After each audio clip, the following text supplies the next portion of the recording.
Hello everyone, this is अमीर Muawiya from अमीर classes. आज हम आप लोगों के लिए क्लास 10th के बच्चों का एक सबसे डरावना चैप्टर जो लोग समझते हैं बट है नहीं, ठीक है। बहुत इंटरेस्टिंग चैप्टर है। देखो बोर्ड पे नाम लिखा हुआ है, समझ गए हो, ठीक है। कौन सा चैप्टर है? Carbon and its compound, chapter number 4 of class 10th chemistry, ठीक है। अब ज्यादा डरने की जरूरत नहीं है यार, छोटा सा कार्बन है, ठीक है। छोटा सा होता है, कितने इलेक्ट्रॉन होते हैं भाई कार्बन में? 6 इलेक्ट्रॉन होते हैं, ठीक है। अब 6 इलेक्ट्रॉन क्या ही बिगाड़ लेंगे अपना, क्यों भाई? जब अमीर भैया तुम्हारे साथ हैं, ठीक है, तो डरने की क्या बात है भाई, ठीक है। तो आज तुम लोगों के लिए चैप्टर लेकर आए। देखो डरो मत, बहुत सिंपल से चैप्टर है। कौन सा चैप्टर है भाई? Carbon and its compound. किसके बारे में पढ़ने वाले हैं? चैप्टर के नाम से पता लग रहा है, हम इसमें पढ़ने वाले हैं कार्बन के बारे में, ठीक है। अब कार्बन होता क्या है? तो बहुत सिंपल सी बात, बहुत बेसिक से उठा लेते हैं। कार्बन एक एलिमेंट है। कार्बन क्या है? Is an element. बहुत सिंपल सी बात, ठीक है। अब भाई जब भी भैया ये एक एलिमेंट है, ठीक है, और जब ये एक एलिमेंट है तो इसका कोई ना कोई एक एटॉमिक नंबर भी होगा। तो कार्बन का जो एटॉमिक नंबर देखा गया, तो वो कार्बन का एटॉमिक नंबर क्या है? 6, ठीक है। एटॉमिक नंबर क्या होता है बेटा? Z से रिप्रेजेंट करते हैं। अगले चैप्टर की बात बता दी है, ठीक है। राज की बात है, घबराओ ना, ठीक है। तो एटॉमिक नंबर Z कितना हो गया? 6 हो गया। चलो भाई, भैया इसका एटॉमिक मास बताओ। लो बता देते हैं। इसका एटॉमिक मास यानी कि कैपिटल A से जिसको रिप्रेजेंट करते हैं वो कितना होता है? 12। कितना होता है बेटा? 12 होता है, ठीक है। भैया इसका सिंबल बना के दिखाइए। सिंबल क्या होता है? तो मेरे बालक, जब भी किसी एलिमेंट का सिंबल देना होता है तो उसको रिप्रेजेंट करते हैं AXZ की फॉर्मूले में। क्यों भाई? अब X क्या है? कोई भी एलिमेंट का सिंबल। कार्बन है, कार्बन को रिप्रेजेंट किससे करा जाता है? कैपिटल C से रिप्रेजेंट करा जाता है, तो हमने ले लिया कैपिटल C। ऊपर की तरफ चुपचाप से क्या लिख दो भाई? इसका मास। मास कितना बताया अभी? 12 यूनिफाइड मास, ठीक है। अच्छा नीचे की तरफ क्या लिख दो? इसका Z यानी कि एटॉमिक नंबर 6। तो ये C12 6 हमारे पास क्या आ गया? इसका कार्बन का सिंबल आ गया, ठीक है। क्या कुछ हार्ड था इसमें? बड़ा बेसिक है, ठीक है। तो अब इसमें क्या मसला हुआ कि हमारे पास इससे एक चीज पता लग रही है कि जो कार्बन होता है, बोले तो क्या? C, ठीक है। अब ये कार्बन जो है इसके इलेक्ट्रॉन कितने होते हैं? 6। भैया प्रोटॉन कितने होते हैं? 6, ठीक है। भैया न्यूट्रॉन कितने होते हैं? तो न्यूट्रॉन भी बालक 6 ही होते हैं। भैया इसका एटॉमिक स्ट्रक्चर दिखाइए। तो एटॉमिक स्ट्रक्चर के लिए हमने यहां बना दिया सबसे पहले न्यूक्लियस। क्या है भैया? एक न्यूक्लियस है, ठीक है। याद रखना, न्यूक्लियस के अंदर लिख दो चुपचाप से 6 प्रोटॉन है और 6 न्यूट्रॉन। बात खत्म, ठीक है। अब हमने एक चीज पढ़ लगी है, इलेक्ट्रॉनिक कॉन्फ़िगरेशन नाम की एक चीज होती है। बचपन में पढ़ा होगा इलेक्ट्रॉनिक कॉन्फ़िगरेशन, ठीक है। 10th में भी काफी बार आया होगा। चिंता ना करो, अगली वीडियो में इसको भी समझा देंगे, ठीक है। बड़ी एकदम फिंगर टिप्स पे इलेक्ट्रॉनिक कॉन्फ़िगरेशन करना सीख जाओगे, बिल्कुल चिंता करने की जरूरत नहीं है, ठीक है। इलेक्ट्रॉनिक कॉन्फ़िगरेशन किसका कर रहे हैं? कार्बन का कर रहे हैं। कार्बन का इलेक्ट्रॉनिक कॉन्फ़िगरेशन क्या होता है? 2, 4। कितना बेटा? 2, 4। 2 इलेक्ट्रॉन कौन सी शेल में गए? K शेल में। 4 इलेक्ट्रॉन किस में गए बेटा? L शेल में चले गए। कोई दिक्कत वाली बात नहीं, ठीक है। तो इसका मतलब ये हुआ कि यहाँ पर 2 शेल्स हैं। कितनी शेल है बेटा? 2। एक तो शेल हो गई हमारे पास ये रेड वाली। इस रेड शेल को मैंने नाम दे दिया K शेल। क्या नाम दे दिया? K shell. अच्छा छोटा दिख रहा है, कोई बात नहीं है, इसको बड़ा करके लिख देते हैं K शेल, ठीक है। कितने इलेक्ट्रॉन है भैया इसके अंदर?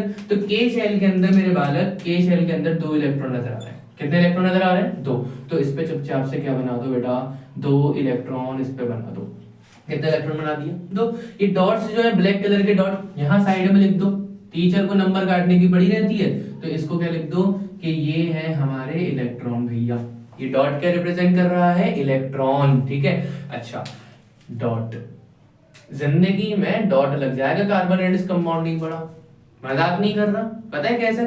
क्योंकि 11th क्लास और 12th क्लास बुक आती है 2। केमिस्ट्री 3 तरह की हो जाती है। 11th में कदम रखोगे 3 तरह की केमिस्ट्री है, फिजिकल, ऑर्गेनिक, इनऑर्गेनिक। ये जो ऑर्गेनिक वाली है ना, पूरी ऑर्गेनिक केमिस्ट्री इस चैप्टर पे डिपेंड है। आज समझ में आ रही नहीं आ रही? अगर नहीं पढ़ा अभी तो यहाँ इलेक्ट्रॉन के डॉट लगा रहे हो बेटा, तुम्हारी जिंदगी में डॉट लग जाएगा अगर ये नहीं पढ़ा। ध्यान से इस चैप्टर को जरा पढ़ते जाओ, ठीक है। अब मसला क्या हुआ? K शेल तो हमने फिल कर दिया। बात आती है हमारे L शेल की। L शेल में कितने इलेक्ट्रॉन है? 4, ठीक है। तो हमने यहाँ पर एक L शेल ड्रॉ करी। नामकरण कर दो भैया, ये नीली वाली कौन सी है, ये नीली वाली हमारी एल शेल है। कितने इलेक्ट्रॉन है इसके अंदर, इसके अंदर हमने दिखा दिया, अच्छा काले रंग से दिखाना है, चलो चलो कोई बात नहीं है, रोते का हो, ठीक है, तो काले रंग से जाके इलेक्ट्रॉन दिखाई देते हैं, ठीक है। तो इसमें 1 2 और 3 और 4, ये 4 इलेक्ट्रॉन। बात समझ में आ रही है। अब एक बात हम कुछ याद करें यहाँ पर, तो एक बात ये होती है कि अगर जो लास्ट शेल है इसको वैलेंस शेल कहते हैं, अगर उस वैलेंस शेल के अंदर 8 इलेक्ट्रॉन है तो वो स्टेबल है, ठीक है, accept first 5 elements, hydrogen, helium, lithium, beryllium, boron.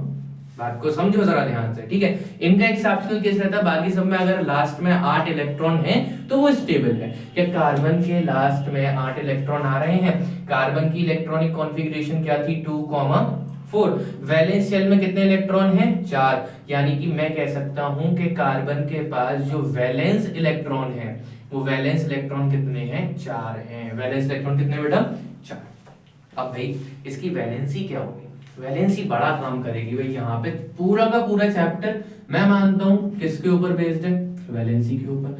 तो कार्बन की जो वैलेंसी है वो होती है 4। कार्बन की वैलेंसी कितनी है, 4। कोई भी एक ऐसा एलिमेंट जिसकी वैलेंसी कितनी हो, 4, उन एलिमेंट्स को कहा जाता है टेट्रावैलेंट एलिमेंट्स। क्या कहा जाता है भाई उनको, उनको कहा जाएगा टेट्रावैलेंट एलिमेंट्स। टेट्रा का मतलब क्या होता है, 4, वैलेंट कहां से आया है, वैलेंसी से आया है, ठीक है। तो कोई भी एक ऐसा एलिमेंट जिसकी वैलेंसी कितनी है, 4, तो उसको बोला जाएगा टेट्रावैलेंट एलिमेंट। कोई दिक्कत हुई इस बात में, नहीं ना। अगर लिखना है लिख लिया, कोई बात नहीं, साइड हट रहा हूं, उसका स्क्रीनशॉट ले लो। उम्मीद करता हूं कि भाई लिख लिया होगा, स्क्रीनशॉट ले लिया होगा। चलो आगे बढ़ते हैं। तो आगे बढ़ने से पहले मैं बता दूं कि अभी कार्बन की वैलेंसी कितनी देखी, 4 देखी थी, ठीक है। अब कार्बन के ना असल में मैं बता दूं, यहां पर हमें जो अगला पढ़ना है वो पढ़ना है एलोट्रोप्स ऑफ कार्बन। किसके बारे में बात करनी है बेटा, एलोट्रोप्स ऑफ कार्बन की बात करेंगे, ठीक है। अब ये एलोट्रोप्स ऑफ कार्बन क्या है बड़ा, ठीक है। एलोट्रोप्स उसको कहा जाता है कि कोई एक एलिमेंट कितनी फॉर्म्स में एग्जिस्ट करता है। मतलब दोबारा से सुनो जरा, कि कोई भी एक एलिमेंट कितनी फॉर्म्स में दुनिया में एग्जिस्ट कर रहा है, उन सारी फॉर्म्स को क्या कहा जाता है, एलोट्रोप्स कहा जाता है। क्या कहा जाता है बेटा उनको, एलोट्रोप्स कहा जाता है। अब ये एलोट्रोप्स किसके बेटा, कार्बन के। तो कार्बन के 3 एलोट्रोप्स होते हैं। कार्बन के कितने एलोट्रोप्स हैं, 3। अब ध्यान से सुनना बेटा, तीनों के नाम बड़े इंपॉर्टेंट है। पहला नाम है ग्रेफाइट, ठीक है। ग्रेफाइट ऐसा माना जाता है कि ग्रेफाइट जो है टोटली किसका बना हुआ है, कार्बन का बना हुआ है, ठीक है। ग्रेफाइट भाई वो पेंसिल की जो लीड आती है तुम्हारी, ठीक है, वो किसकी बनी हुई है, ग्रेफाइट की। टोटली किसकी है, कार्बन की है। कितने कार्बन है भैया, कार्बन उसके अंदर बहुत है, बहुत ज्यादा कार्बन है, ट्रिलियंस ट्रिलियंस आपके आपके क्या उसके अंदर कार्बन चले जाएंगे, ठीक है। अच्छा दूसरी चीज, दूसरा एलोट्रोप जो आ जाता है वो आ जाता है डायमंड। क्या आ जाता है, डायमंड। मेरे लल्ला तुझे डायमंड की तरह ही चमकना है। किसकी तरह चमकना है, डायमंड की तरह चमकना है। बात समझ में आ रही है नहीं आ रही, ठीक है। तो डायमंड भी टोटल किसका बना हुआ है, आपके कार्बन का बना हुआ है। तीसरा नाम, ये तो बड़े सुने सुने से नाम है, कौन कौन सा, ग्रेफाइट भी, डायमंड भी सुना हुआ है। अब तीसरा नाम जो है बड़ा अच्छा नाम है, ठीक है। तीसरा नाम है बकमिंस्टर। क्या नाम है बेटा इसका, ध्यान से स्पेलिंग सुन लियो लाला। क्या नाम है, बकमिंस्टर फिलरीन। क्या नाम है इसका, बकमिंस्टर फिलरीन। बड़ा अच्छा नाम, बड़ा दिल को छू जाता है नाम, ठीक है। क्या नाम है, बकमिंस्टर फिलरीन। बकमिंस्टर फिलरीन का फॉर्मूला याद रखो लाला, कितना होता है, C60। क्या होता है बेटा बकमिंस्टर फ्लोरीन, बकमिंस्टर फ्लोरीन होता है C60, मतलब 60 कार्बन है। कितने कार्बन है इसके अंदर, 60 कार्बन है। समझ में आ रही है बात, ना आ रही, ठीक है, शाबाश, ठीक है। जल्दी से इसको लिखो फटाफट से। अच्छा एक बात मैं बता दूं, एलोट्रोप्स के ऊपर पूरी एक डिटेल वीडियो मिल जाएगी। इस वीडियो में बात करेंगे इंट्रोडक्शन इस चैप्टर का, ठीक है, क्या क्या आगे हमें इसमें पढ़ना है, और इसके अलावा देखते हैं जो भी होता है, ठीक है। जब तक आप लिखो देखो भाई, हो गया एलोट्रोप्स के बारे में, ठीक है। अब थोड़ी सी यहाँ पे बात कर लेते हैं हाइड्रोकार्बन्स के बारे में, ठीक है। टॉपिक क्या है लाला, तो टॉपिक है हमारे पास हाइड्रोकार्बन्स। ये हाइड्रोकार्बन को अगर तुम गौर से, इधर देख, गौर से देखना है, इधर ध्यान नहीं भटकाना, आने दो मैसेज आने दो, कोई दिक्कत नहीं। इधर देखो हमारे पास क्या है, हाइड्रोकार्बन। दो वर्ड से बना है। एक कौन सा बेटा, एक बालक नाम आ रहा है इसके अंदर कौन सा, हाइड्रो। क्या नाम आ रहा है, हाइड्रो। ठीक है, हाइड्रो का मतलब हाइड्रो वर्ड आया है हाइड्रोजन से। कहां से आया, हाइड्रोजन से। ठीक है, दूसरा वर्ड अबे दिख गया सामने, कौन सा नाम है भाई, दूसरा नाम है कार्बन। ठीक है, कार्बन नाम साफ साफ पता लग रहा है, कार्बन। ठीक है, लिख दिया फॉर्मेलिटी को। असल में हाइड्रोकार्बन वो कंपाउंड्स होते हैं, ठीक है, जिन कंपाउंड्स के अंदर सिर्फ और सिर्फ हाइड्रोजन मिले और क्या मिले, दूसरी चीज कार्बन मिले। तो ऐसे कंपाउंड्स को क्या कहा जाता है, हाइड्रोकार्बन्स कहा जाएगा। क्या कहा जाएगा ऐसे कंपाउंड्स को, हाइड्रोकार्बन। भैया बात हजम नहीं हो रही है, डेफिनेशन मार दो खींच के। ठीक है, तो डेफिनेशन ले लो भैया, लिखो, चलो साथ साथ लिखो। डेफिनेशन क्या हो जाएगी, those hydrocarbons which have only hydrogen and carbons. ठीक है, तो वो भाई हाइड्रोकार्बन्स जिनके अंदर सिर्फ दो चीजें मिल रही हैं। क्या क्या चीज है, एक तो भाई आपका हाइड्रोजन मिल रहा है, दूसरी चीज आपका क्या मिल रहा है, इसके अंदर कार्बन्स मिल रहा है। तो ऐसे कंपाउंड्स को क्या कहा जाएगा, हाइड्रोकार्बन्स कहा जाएगा। क्या कहा जाएगा ऐसे कंपाउंड्स को, हाइड्रोकार्बन्स। अब भाई 10th में आ गए हो, थोड़ा सा डिटेल तो जाना पड़ेगा। हाइड्रोकार्बन दो तरीके के होते हैं। हाइड्रोकार्बन कितने तरह के होते हैं, दो तरह के, टू टाइप्स ऑफ हाइड्रोकार्बन्स। ठीक है, हाइड्रोकार्बन कितने तरह के हैं बालकों, हाइड्रोकार्बन्स दो तरह के हैं। कौन कौन से, ध्यान से सुनो। हाइड्रोकार्बन के जो दो प्रकार हैं ये बड़े ही इंपॉर्टेंट हैं, जिसमें से एक तो है हमारे पास सैचुरेटेड हाइड्रोकार्बन। एक कौन सा है हमारे पास इसमें, सैचुरेटेड हाइड्रोकार्बन है। तो बोले तो दूसरा क्या है, दूसरा है हमारे पास अनसैचुरेटेड हाइड्रोकार्बन। दूसरा कौन सा है हमारे पास, अनसैचुरेटेड हाइड्रोकार्बन। कोई दिक्कत इसके अंदर, दो तरह के हाइड्रोकार्बन है, एक सैचुरेटेड दूसरा अनसैचुरेटेड। ठीक है, अब ये किस तरह से बना रहा कि भाई असैचुरेटेड कौन सा होगा, अनसैचुरेटेड कौन सा होगा। ठीक है, इसके बारे में भी बात करते हैं थोड़ी देर में। थोड़ी सी मैं बात बता देता हूं उसमें कि सैचुरेटेड हाइड्रोकार्बन एक तरीके से इतना याद रखो कि जो हमारे पास इसमें सिर्फ और सिर्फ सिंगल बॉन्ड्स होते हैं, only carbon carbon single bonds.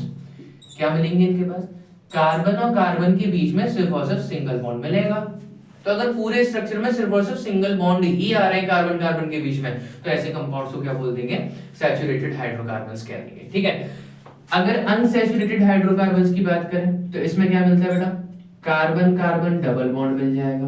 क्या मिल जाएगा बेटा, कार्बन कार्बन डबल बॉन्ड, मतलब कार्बन और कार्बन के बीच में दो बॉन्ड्स नजर आ रहे हैं, इस तरह से दो बॉन्ड मिल रहे हैं। ठीक है, या फिर कार्बन कार्बन ट्रिपल बॉन्ड मिल जाए भाई। कौन सा बॉन्ड मिल गया, कार्बन कार्बन ट्रिपल बॉन्ड, मतलब कार्बन के बीच में तीन बॉन्ड्स हैं। तो ऐसे को भी क्या बोला जाएगा, अनसैचुरेटेड बोला जाएगा। मतलब क्या हुआ कि सैचुरेटेड हाइड्रोकार्बन वो हुए जिनमें कार्बन और कार्बन के बीच में सिंगल बॉन्ड। ठीक है, और अनसैचुरेटेड कौन से हुए, जिसमें कार्बन कार्बन के बीच में या तो डबल बॉन्ड आ जाए या फिर कौन सा आ जाए, ट्रिपल बॉन्ड आ जाए। तो उसको हम क्या बोल देंगे, अनसैचुरेटेड हाइड्रोकार्बन बोल देंगे। अदरवाइज सिंगल बॉन्ड वाला कौन से, सैचुरेटेड हाइड्रोकार्बन है। ठीक है, जल्दी से इसको फटाफट से लिख लीजिए, मैं साइड पे जाता हूं।